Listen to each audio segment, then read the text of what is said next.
Starting with Mackenzie Cantor and Chandler Chow and Paquet Moran, and my co-moderator, Alexis Soto, who is one of our full-time design faculty members, who was also, I think, a faculty for all three, or at least two of the three of our guests. And I'm an alum. Sorry? And I'm an alum. Oh, and she's an alum. That's right, she's an alum. I'm going to start with our youngest young gun. How's that? And I'm going to ask that each of our special guests just gives a brief overview of your time at USC, maybe talk a little bit about when you graduated, your trajectory out of school, leading up to where you are now, and of course talk about what it is that you're currently doing. All right, so we'll start with Mackenzie. Here you go. Hi, is it working? I'm Mackenzie. Nice to meet you guys. I'm from Arizona. Came to USC in 2016. I actually thought I was going to study fine art when I was at USC, and then your class changed my mind, and I went the design route. So majored with a design focus, and then I started a minor program at the academy, the Ivan and Young Academy. So I did product design there. Graduated in 2020. So right during COVID, which was fun, so I never went to graduation actually. And then from there, junior year, I started as an intern at a startup called Brewvy, which is a single serve coffee brewer, kind of like Keurig. So I was doing design for them, still with them, so it's been like 4 years. And got to grow there, which was really nice, starting with branding the company and then doing packaging once we started, and now doing the different coffee brands that are coming out of there, which is fun. I'm with them part-time now and kind of did freelance in between that and worked for a company called Chow, which is like a matcha company in New York and LA. And then Happy Hour, which is a tequila seltzer. So little projects like that. And now I'm starting my own company, which is tarot cards, spiritual goods in that realm, and an app that pairs with it that can do your readings by scanning your cards. So that's where I'm at now. So since you're the co-moderator, maybe you can introduce Chandler. How's that sound? We have one mic. We're not going to have one mic. This is Chandler, and I had Chandler in DES 102. Jeez. And I remember your project that you did on Bright Eyes. Remember that? Wow. Yeah, that was terrible design too. Hi everybody, Chandler Chow. I graduated, I think in about 2010. I came to USC not knowing what I wanted to do at all. I met with Haven in a broom closet. That was her office at the time. I had an office that I could touch both sides of the wall. And she really had a big impact on me and really affected, just opened my eyes to what I could do with design and with art and the different avenues there. Met Alexis and Ava and had likewise just large impacts on my career trajectory. Ava's class, Design 3, we had a movie poster design assignment. Design 2, was that Design 2? Design 2, we designed a mock movie poster with a prompt, and that's now what I do for a living. So I interned at Universal Studios my senior year, and I've been there ever since in print production and now in creative advertising. So been there for a long time. I think movies are still cool. I make trailers and TV full ad campaigns for the movies. And what's your title there now? VP of Creative Advertising. That's impressive. You got to use your title. Oh, sure. And I will introduce Kim Paquet Moran. Moran is her married name. Who graduated, oh my gosh, I don't even want to think about how long ago it was. 2007. 2007. Yeah, I think my kids were young at the time too. Yeah. And Kim was part of the original group, correct, of the AIGA group? Yeah, so they started AIGA USC. We actually had one of the largest chapters for a while there. It was like 90 students. Like everyone was so impressed that we had 90 students. I don't think they were all design majors either. And Kim, not just I've known her for the longest time of this group, but I've said this a million times that, as an instructor, what you want is you want to have you want to have your students become your peers, and I can really proudly say that she really is my peer. All three of these very talented people are. So, Kim, I'm going to let you tell your story, though. Thank you, Haven. Hi, I'm Kim Paquet Moran. I'm a graduate of Roski 2007. I was the kid who was always making posters and graphic designs for bake sales, and I knew that I wanted to do something with creative, but also to balance what that could look like in terms of business or marketing. So I came to SC. Haven was one of my design professors, as was Eva, and your daughters came for like a Halloween pumpkin carving. They were itty bitty. We did book making. We did shibari, tie-dye, kintsugi. Like, we did everything. Haven was like the mom away from home / professor, and really showed me the power of what you could do with design, and introduced me to one of my first internships with Buff Monster, who was a street artist in LA. I used the pen tool. I think I could enter a competition for the pen tool after that internship. Then I went on to work at a branding and design studio in Venice called Clever Creative with a fellow alum, Shannon Gabor, who is still one of my mentors to this day. And every decision that I made at SC then propelled me to the next step, which was to go into advertising in New York, and I was employee number 17 at Away, the luggage company. You guys might have Away luggage with the battery charger. And I was head of creative there. So they brought me in, and luggage was not cool at the time. And if I can make luggage sexy, I can make anything cool, because it really, I promise it was so lame. It was like Samsonite. And we did collaborations with Dwayne Wade, the NBA, with Serena Williams, and we made luggage and that aesthetic, I think, of direct-to-consumer e-com cool. And that was an incredible experience, being on the ground of a startup. I won't bore you with this, but I was 9 months pregnant and wanted to come back to LA so bad to raise a family. So I was like, okay, I'm gonna apply to the Lakers and see what happens. They called me, and I was like, just so you know, I hope this doesn't affect my candidacy, but I am pregnant. And they were like, oh, when do you do? And I was like, Thursday. They're like, okay, great. So then I interviewed with a 2-day-old, flew out with a 2-week-old, and brought my whole family and started a job as creative director at the Lakers with a 6-week-old. And it was the best experience of my life, despite being this global sports franchise. I was explaining to Chandler, it's family owned, so it was 200 people. So they were like, in addition to being creative director and overseeing photo, video, motion graphics, fan experience, fan voice, they were like, can you take over the Laker girls? And I was like, if you ever saw me dance, you would retract that decision immediately, but like, okay, sure. So I oversaw the Laker girls, then their NBA 2K esports league, which I had no idea about, and their G League team. There were so many different facets. Flying to Portland, to Nike, and coming up with the City Edition uniforms for even 2 years out from now. It was an amazing experience, working in sports, which I'd never done before, and leading a team, which I love. And then Meta came knocking, Facebook, Instagram, WhatsApp, offered me an incredible position and opportunity overseeing their small business marketing on a global scale, and I said yes.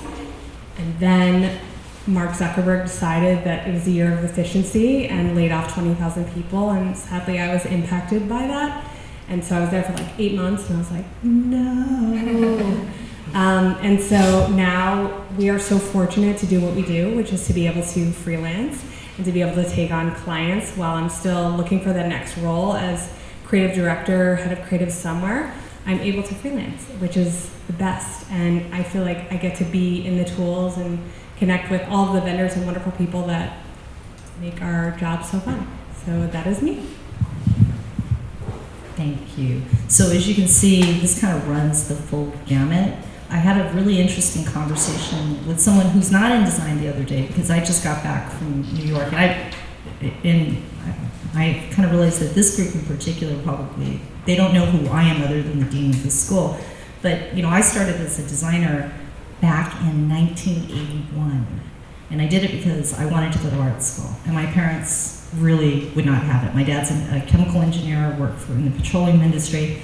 And so I did something that nice little Asian girls don't do. I moved out of the house at 19, and I got a job, and I put myself through school the hard way. 6 years, basically just pay stub and illustration. I did technical illustration for 3 years. Along the way, I became a junior art director, an art director, a senior art director, and picked up a whole bunch of awards. Who would have thought, right, that design and art could have commingled so nicely together? And then when I finished my undergrad, applied for graduate school, got into UCLA, and I went and toured their studio, or what their, at the time was their studios, these 5x7 boxes, and decided I just couldn't go there. And I ended up going to Claremont instead. And along the way, I started writing about art and design, thought a lot about this idea of universal composition and the things that we share as artists and designers. And the program that most of you are in comes from that belief that, there's this creative impulse that artists and designers have. We share a certain language and a certain kind of discipline. And so the people that the program has produced really do embody that idea that creativity is the drive that we have, whether it's commercial or it's self-initiated, or if you're showing in museums or you're designing museums. There are people that aren't here right now that have actually done a lot of identity work for some of the major museums. We've had such amazing people here. So part of the point of this series tonight is not just to look at some of the, someone else's path and trajectory and go, how do I echo that? Everyone that is here is actually part of this program, and the people that are here are like your older brothers and sisters that can give you not just advice, but tell you the struggles that they had along the way, what they thought when they were in school and how that changed, whether it's the 4 years, 2 years, 6 years that they were in school. And as they were emerging from school, maybe some of the important things that they learned along the way, that whether it made them commercially successful or creatively successful or just a whole human being, because I actually think that's the most important thing, is to maintain this creative life. So I was also going to say, if anyone says to you, why design? Look at what you're touching just around you, the furniture, the clothing, the logos that you're carrying around you, the room that you're in. Everything has been touched by a designer. So why design? Because it's one of the most human things that we do, is to design and to navigate this visual world around us. So I don't want to give a big speech, because if you get me started, I'll just keep going. But one of the reasons I invited these three here is, one, that their careers are so different, but also because this is a question I think I always ask alums when they come back, which is, why did you choose this path? And tell us the real story. What was it that brought you here? What was it that you were hoping to do, and how has it changed in the time that you've been out of school, including maybe in your current iteration as designer, or whatever it is that you call yourself? I'll start with Kim this time. The question is, how did I choose this path? Yeah. Okay. The path to where I am today, or SC? Either, Okay. or both. Sure. So I love this question because in high school, I was confronted with the decision for undergrad. Do I want to go to a traditional art school, or do I want to go to a university in a program that has an art school but also offers, I think, other courses and opens your world to other people with different backgrounds and ideologies? And SC was a no-brainer for me because, well, first of all, I'm from the East Coast, and so the West Coast was so exotic. I'd never been here before, and the thought of palm trees, just I was enamored with Los Angeles and California in general. Haven also jokes, I used to surf in New Jersey, which was... So she's good, because she surfed in New Jersey, okay. Not the most glamorous, so then LA, oh my gosh. So coming to LA and experiencing all that, I really wanted to balance taking marketing classes and meeting other people to be able to balance that business side, and I think that has leveraged my career to go into a leadership role where I am accountable and speaking to C-suite executives about the business side and the data and analytics that inform creative decisions, not just this is pretty and I think it's nice because I said so, but we're working with business analytics, especially at Meta, to understand and iterate constantly on the creative work for the best possible outcome that speaks to the bottom line. And so coming to SC, you got to meet people in business school, you got to meet people who are passionate about what they do outside of art, but then also to meet designers who were great at what they do. I love public speaking, which is kind of, I now know is maybe odd and weird, but like the platform that SC and the opportunities it has given me is, this would be my #1 school, and I'm pushing it on my now 4 and 1-year-old, like, right on.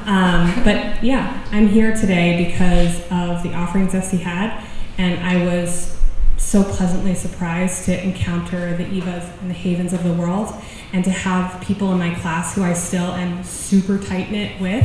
My graduating class, we all text each other on a weekly, if not daily basis, and those people are like my little core agency that we grew up with, and they've become my rock and my referrals and the people that we bounce ideas off of, and that's how I got them. You're gonna have to tell your real story, Chandler. Like, you've got to disclose who your family is. Oh, jeez. Sorry, I'm just making sure to tell the truth. Yeah, you know, admittedly, when I came out to, when I was a freshman in high school, my dad got a job at USC, and I, similar to Kim, just got really enamored with Los Angeles culture. You know, admittedly, I had no clue what I wanted to do. I thought, Who's your dad? he's very old. These kids, excuse me for using that term, they don't know. My dad coached football at USC when USC was good at football. Back in the day, in the early 2000s, really good at football. But you know, we would come to Los Angeles a lot, and at the time, I'm a '90s kid, so I was really inspired by like '90s NBA and sneaker culture and rap culture. So that was always in me. But my father, kind of my inspiration, who worked so hard to the bone, we always thought you had to be a bit more traditional, right? So again, I did a dental internship my senior year. I met Dr. Rojas. I thought I was going to go to dental school at USC, and you know, not to wax poetic, but it was the conversation that I had in Haven's office about design really opening my eyes. And at the time, going to all these sneaker shops, you know, on La Brea, and Fairfax was blooming, and this sort of area, and just being ingrained in it. And you know, I'm not the guy that says, you know, you need to do something that you're so passionate about, but I've realized as I've gotten older that being ingrained in culture, pop culture, movies, and you know, fashion and the arts is exactly what I sort of get to do now for a career. So, you know, for better or for worse, it was that conversation in Haven's office, and then just you know, being exposed. Honestly, LA and you know, the Trojan family and that network is a very real thing. That's the reason that I got a lot of opportunities and just looks at certain jobs. And then was fortunate enough to fall into a position that I really clicked with, right? I think I was never a good enough designer to be an on-the-box designer, so I had to work my way up to be a creative director somehow, to tell other people more talented what to do and what I could see. So I was really fortunate enough to do that, and was just lucky to land in movies that sort of, I think, just were really inspiring always in my life, and was a way to kind of express my creativity. So that's a bit of my path. So I'm going to add a little bit to the story. He didn't just show up in my office. That one right there, Alexis Soto called me and said, hey, there's this kid that we're going to lose in design, and he is super talented and pretty smart, and I think you need to talk to him. And I kind of shrugged my shoulder, because people tell you that. And then he showed up in the office, and he really was as dynamic, obviously, right? But he did a lot of, I don't know, and it was it wasn't a sell, it was an easy sell to say, don't you want to do this? It seems like you're really good at this. This is something you seem passionate at. And again, one of the things I like about being part of this school, this program, is we really are kind of like a family. It's really a strange thing. Several of the people that are up here have also, like Kim, when she was in New York, used to host our New York study tour students. Chandler was one of the students that went to New York and met Kim, and they just reconnected. They don't remember each other, but they met one another on the trip. I just got back from Nashville. I ran into people that literally 20 or 30 years ago, it's like, I know you. How do I know you? That's how small this industry is. But more importantly, you don't know when you're going to touch somebody that really just kind of changes the whole trajectory of your life. And again, this isn't, here's all my students that I'm so proud of. These are people that, honestly, they're my colleagues. They really are my colleagues. I think Alexis probably feels the same way. I know Eva feels the same way. We call them our babies or our children or whatever, but you know, a lot of this is like, they're going out and making this difference in the world, and they really are. And when I see it, I'm just stunned by what a huge impact visual producers actually have in the world around them. I mean, again, like I said, in the 80s, things weren't designed the way that they are right now. Not to go all the way back like in the old days with, remember April when we used to walk 10 miles in the snow uphill? Right. That kind of thing. That's not what I'm talking about. I'm talking about like, you know, you follow a thread and that thread leads to something else. You discover a history, and the history's right here in front of you. So, no, sorry, and then we get to Mackenzie, who still has a whole journey in front of her, but definitely on the right path, right? Yeah, I don't know. I don't think I really chose the path I was on. I really thought I was going to go into fine art. So coming to SC, all I had done was like my portfolio for fine art. I did large scale oil paintings. And I was pretty set on that. It really was your class. And I was like, oh, wait, this is really cool. So I kept doing oil painting, and I still do it, but that definitely changed my path. And then when I joined Broovy, the startup that I worked for and started then, I just thought it was going to be an internship, and I loved it. And then COVID hit, and I thought I was probably going to go work at a big agency after our New York trip, because I loved that. But with COVID hitting, and I had the startup job that I was working at, I just stayed with it. And I ended up just staying on the startup path. And then once I started growing there and having the freedom to create stuff and lead people there, I just loved it. So I have a question for you, Mackenzie, because you graduated in the middle of the big problem that we just experienced. All of us experienced globally. Like, so I mean, you must have had this expectation prior to, and then you're kind of like dumped out in the world, and obviously, you know, you've done really well and adapted quite quickly, right, to this remote environment in particular. But you know, I mean, what are you hoping for now? Is it different than when you thought it was going to be? Are you still haven't quite gotten, you know, what I need from all of this? It's different than I thought my path was going to be, but I love it so much more. I really thought it was going to be like a big company. I remember going to Ogilvy, and I was like, this is where I'm going to end up. Was that when Ellie was still there? Was it Ellie or Cody that showed you guys around? I don't remember. Yeah, because those are two alums that we have. Ellie. Ellie, yeah, she's amazing. And Emily was still there. Okay. Yeah, so I thought I was going to end up in New York for some big agency, and then when COVID did hit, and I was, because the startup was always a remote job, so that it didn't feel like anything was really new. But I was doing it with my classes. It was strange to go from in-person Roski classes to Zoom Roski classes. That was much harder than the startup being on Zoom. So that last semester was Zoom everything. I'd just go from Zoom class to Zoom work. And it was interesting. It was, I don't know, I ended up loving it, honestly, because I had the time to still paint. So during that period where I was supposed to be graduating and finding a job, and then having to stay living at home and working for a company I didn't think I was going to be staying out for a long period of time, I was like, oh, this is the perfect opportunity to just paint. So I did like 15 or 20 paintings in 6-foot paintings in the span of 3 months in my parents' garage. So I always looked at it as like the opportunity to keep doing other forms of art while that was happening. And I stayed because I loved the flexibility of it. Being able to work, I like working in person a lot more than remote, but being able to work for a company where I'm only 2.5 days a week with them, and then I freelance, and then I'm starting my own. I just had the flexibility to do any type of creative work I wanted to. So the path just opened up that way. Do you want to ask a question, Alexis? Because I can keep going.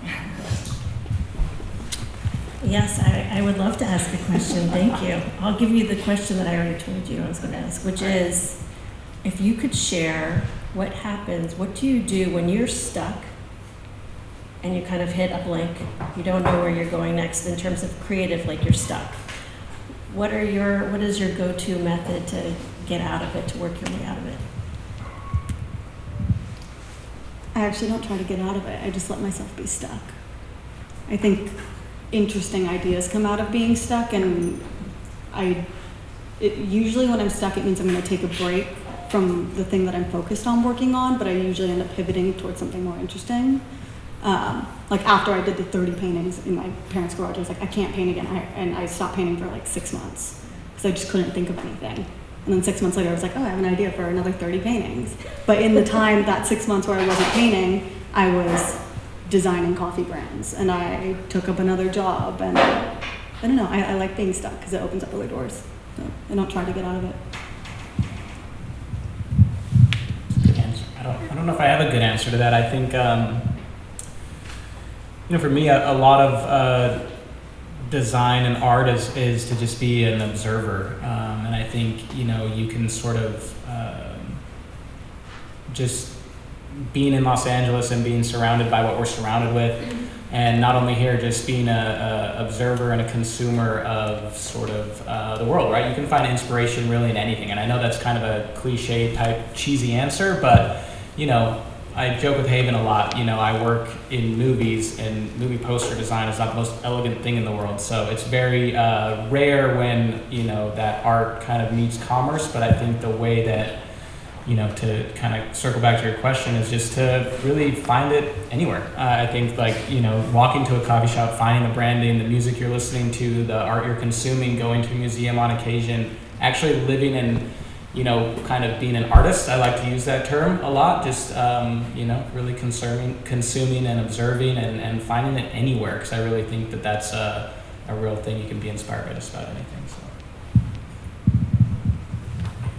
When I'm stuck, I find that, number one, a change of scenery always helps. So step outside, run and grab a coffee. Maybe that's a literal answer, but change of scenery for sure. Take a shower, yoga, whatever it is. But then on a tactical level, another thing I like to do is give myself constraints. So what are some bad ideas? And throw those against the wall and try to make a bad idea work. And think differently about how you can approach the problem. And sometimes having those constraints versus like a wide open space is actually really helpful to my process. Yeah, I was going to say, when I was in industry, you don't get a chance to have, they basically say, hey, there's a deadline, and even if it's bad, you're just like, okay, here, and then you move to the next thing. But sometimes you go back and you realize that when you were stuck, the work is better, because sometimes being stuck means that you have expectations that you shouldn't have about your work. And I'm sorry, I didn't mean to answer the question, because Alexis, you probably have an answer too, right? What do you do? What do you do when you're stuck? I call my mommy knows. My mom doesn't care. Neither does mine.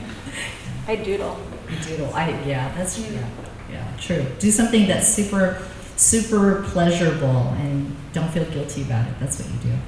So this is a little bit more serious question, only because we're in this super complicated time in history. I know you all feel it. I mean, the fact that we sit in these rooms and we pretend it's not happening outside is, it's a little surreal for me as well.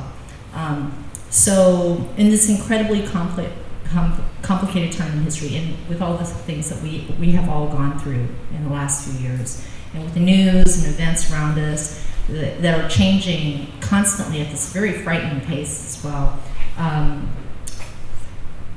what challenges do you feel that you have in front of you right now, and how are you dealing with that? And maybe I can just be a little bit more specific. I find that one of the things I'm talking to with people that are my colleagues are, environmental issues, obviously, social, political things that are happening around us, technological anxieties that there are, anything that's like a human-centered issue. So maybe you can tell us. This doesn't have to be a negative answer, but you know, what are you excited about, or what are you frightened about right now?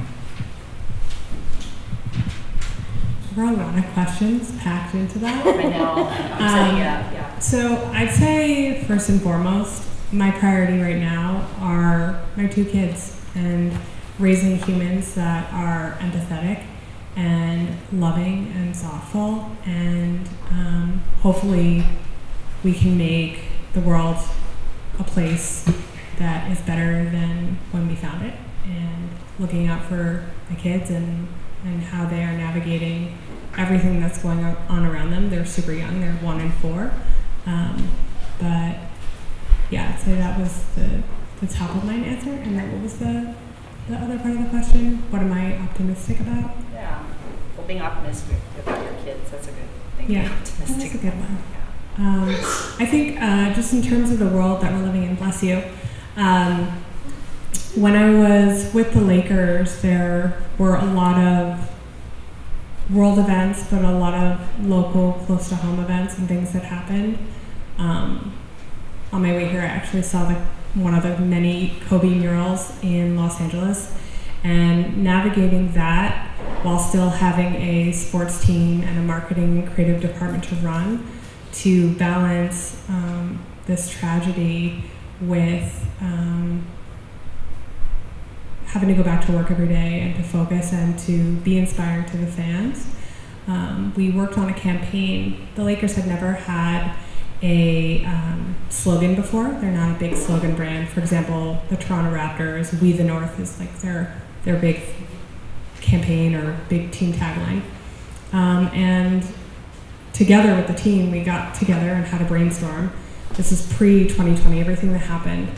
And we came up with "Leave a Legacy," which ironically is LAL, Los Angeles Lakers, but leave a legacy. Having no idea what would happen that year with the unfortunate passing of Kobe, with winning a national championship from the bubble in Orlando, that my team flew down and lived for 99 days with the players in a hotel. And thinking about the responsibility to our fans to be human, and not just thinking that we're running this sports marketing organization, but adding the humanity to it. And quickly, we'll come back to it, but that's my answer. Wow, a lot. I think, working in the film industry, that it changes all the time, right? So it's an interesting phase that we're in. COVID was an interesting phase. Streaming was an interesting phase. And, I need to remind myself that I've been there long enough that I've seen a lot of waves, a lot of ebbs and flows, a lot of, doomsday talk that nobody's ever going to go to movies again. And, and then, post-COVID kind of seeing the recovery. So, what am I scared of? A lot. I think but the fun part is, I'm an optimist to the core, and being, in the forefront of those challenges and trying to figure out how to navigate them and change, literal business models. I always like to joke, I told Eva I was 20 years too late to this business, right? In the 80s and 90s, you released a movie, people went, it made money hand over fist, right? But nowadays it's just different. People consume media different. They consume on their phones. They consume at home, and we've been able to adapt in really unique and neat ways. And so, that would be my, fears. And what I will say is I still feel very passionately that filmmaking is an art form. And take this year, for an example, just in a microcosm, but movies like Barbie and Oppenheimer. I mean, Oppenheimer, if you guys saw that movie, that is a fucking film, right? From the acting to the score to the filmmaking to everything. It is just it's a real film with a real artist behind, with real artists behind it, with real artists behind the camera. And that, to me, working in the film industry gives me a lot of hope that, there's still surprises out there, and there's still films like that to be made. We just need people to consume them. But yeah, I guess that would be my answer. I think for me, when the world gets crazy, especially like this week, my issue is I fall into kind of a anxiety pit. and it's hard for me to get creative when my brain is running around. So a lot, it's more personal, I guess, but it's just figuring out a way to like be present with what's happening in the world, but also give myself room to still be creative. But it's hard to be creative when your brain is there. I don't have an answer for it, but that's the balance I'm trying to find right now, at least. You get to answer too. What am I answering?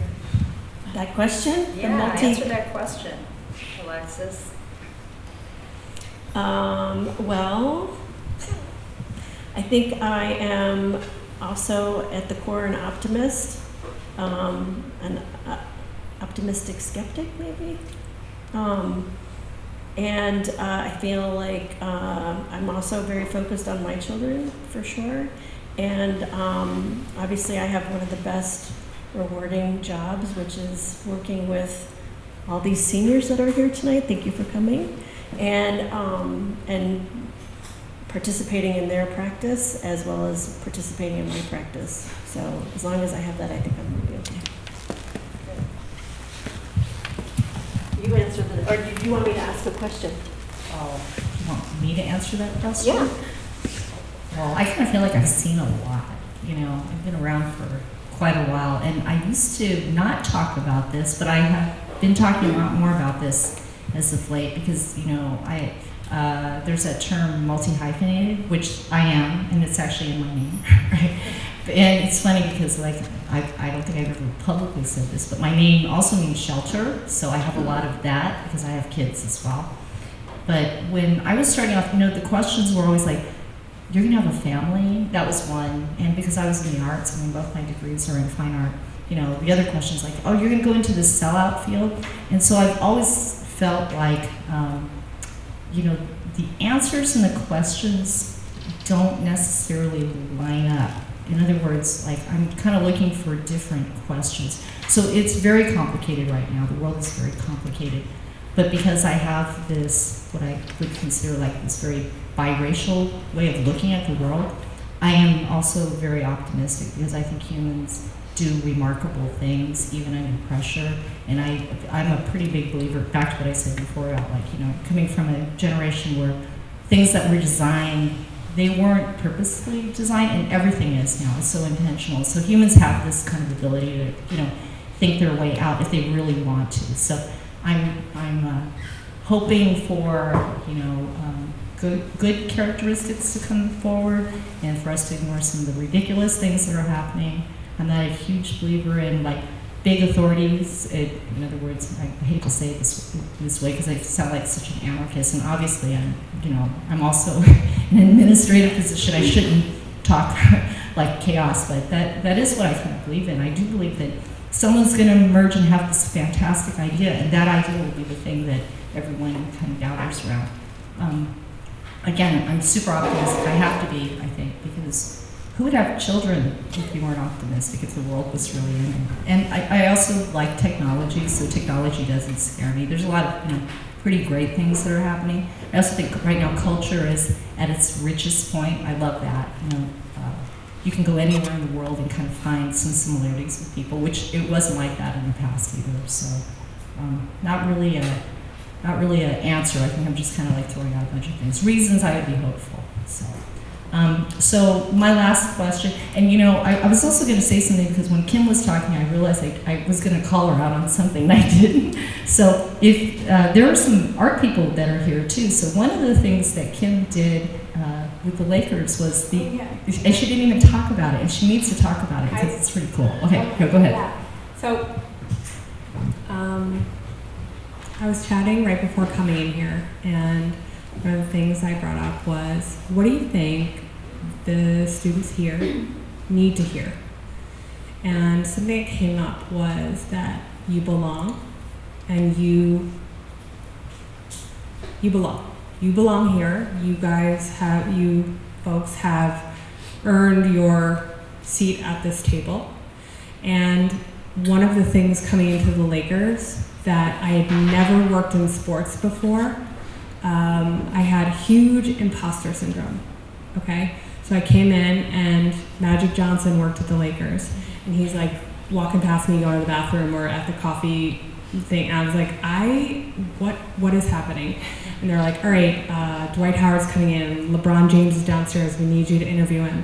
I'm like, oh my God, this is like, they're gonna catch me, that I am Kim Paquet, and I feel like a 16-year-old version of myself. And they're gonna realize that I have no idea what I'm doing, and that I have not a lot of basketball knowledge, and that I'm an art kid. And so I had this panic that I was gonna be found out, that I didn't earn the seat at that table at the Lakers. Mind you, Jeannie Buss, the amazing governor of the Los Angeles Lakers, is female, and she has earned her seat at the table, and I didn't sneak into the Lakers. I earned my spot there, and I think they talk about 30, 60, 90-day plans. What are you going to do how are you going to change the Lakers? What creative processes are you going to bring in? And when I really hit my stride was when I thought about what can I do that is authentically Kim and bring what I know best to the table, which is art. But I'm at the Lakers, which is a sports organization. So how are you going to bring art to the Lakers? And so, in thinking about Los Angeles and the community, there was a shift. So, not to generalize, but I think a lot of athletes or sports figures at the time, it was like they're into sports cars and watches and whatever. And we're like, no, Carmelo Anthony's on the team. He's a huge art collector. LeBron James is super into art collecting. They're into wine. In the bubble, LeBron, they have a wine fridge and they would order wine that would come, like they had Amazon boxes piled. And I'm like, there's been a shift. And so I pitched a program with Karita Brown, Dr. Karita Brown, our Director of Racial Equity and Action. And it was called In the Paint, which is a sports pun. I don't know how much that's gonna land, maybe with this crowd, because I am you. So In the Paint was a program where we worked with we had an open casting call for 10 BIPOC artists of color from the Los Angeles community to submit 3 works of art. And we transformed the Lakers training facility, Haven came. So think this is the basketball court where... She said making it like I came by myself, half the art world. I was super happy to be on the invite list. Yes, Yeah. so it was a super exclusive, like amazing, one night only art gala. So think tuxedos and sneakers, speaking of sneaker culture. All of the players and their wives and all of the Hollywood elite that are friends with Jeannie came, courtside seat holders, and we transformed the court into LACMA, white walls, gallery space, and these artists got to showcase their work to players, and it was for sale. We had an auction piece, and it was one of the most successful. We had a live painter come, there was an auction. That is what I know how to do. That is Kim bringing art to the Lakers, which would have never happened if they had call it like recycling, where you just came from another sports team and you're just coming in to check a box. I brought a new program in that I knew I could do well and featured my authentic self, and it was a huge success that the league, the NBA, is now implementing it to other teams across the league, which is a dream come true and fantastic. And my most proud moment was that I was able to invite Haven to come and see. I felt so proud, like she's my mom, to see what I had built, and I was like, make sure you get a goodie bag, they're really good, on your way out. And just that was one of my most proud moments, where it came full circle of, okay, I'm in this role where I feel like I'm an imposter, but I found my stride by not trying to fit a square peg in a round hole, but to just bring what I can do best to the table. And just a little caveat to the story. One of the MFA art students actually got a huge grant out of it and was one of the Laker artists 2 years in a row. So, and that was independent of Sean, and that was independent of Kim and me. But when I saw that it was one of our students, obviously it was one of those, like, yeah, Los Angeles moments. There's no word for it. And really quickly, Chandler mentioned the Trojan family. So here I am running this program, and I'm like, I gotta call Haven. We gotta get students to apply. There is free money on the table. We had $10,000 grants, no strings attached. It could go for rent or supplies. And I'm like, Haven, you gotta get people to apply. And it just goes to speak to the Trojan family and how we look out for one another. So that is one of the huge bonuses of being a student. And it's an ongoing project, so it's still going even now. So if you are schooling, that makes for. Sorry? When's the deadline? Oh. I'll follow up and we'll email everyone. Yeah. So the last question is, because this was kind of marketed as a kind of a like professional, a pro practice series, but obviously it's not. I'm going to ask that each of you maybe just give a little, piece of advice to the emerging artists and designers in the room. And it doesn't have to be professional advice, but any kind of advice. What, your previous self when you were coming out of school, what do you want to say to this group? It takes a village. So the people, look around, the people that you're sitting next to, the people that you rub elbows with in class every day, these are the people that are going to support you in your career for eternity, and you can lean on them. You're not in this alone. And by the way, all of us up here are here to help you. Find us on LinkedIn. We'll give you our email. Reach out.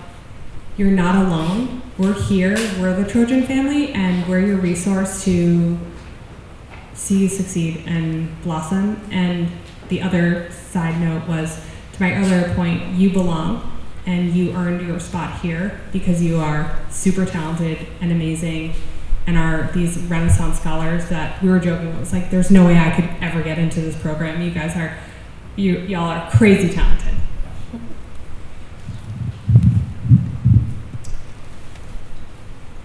I feel like I give different answers to this question when asked, just kind of what comes to mind. And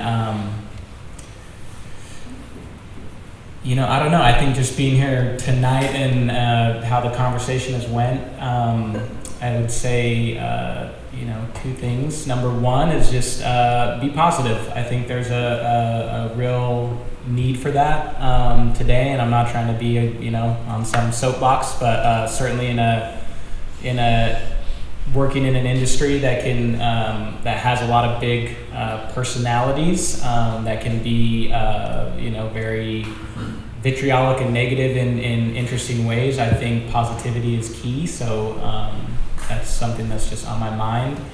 And I think just not to make assumptions. That's the other thing that came to mind when talking about sort of each of our paths and hearing Mackenzie and Kim's story and the influence that everybody here had on us, certainly. Just to be really open-minded and positive, and not to make assumptions about other people and any industry practice out there, because you can really do whatever you want with this sort of education. For me, it's saying yes to every opportunity. So the first 2 years out, I just said yes to every single freelance opportunity that I could take, even if I didn't have time for it, just to learn. And eventually, you'll know what you like to do, and then you say no to the ones that you can't handle. But saying yes to all of them for the first few years out. And then networking. I have made it a thing where if we live in LA, it's the best place to be for artists and designers. If I'm going out, I will not go home unless I've got 2 more freelance jobs out of the night. 2 contacts, I'm not kidding.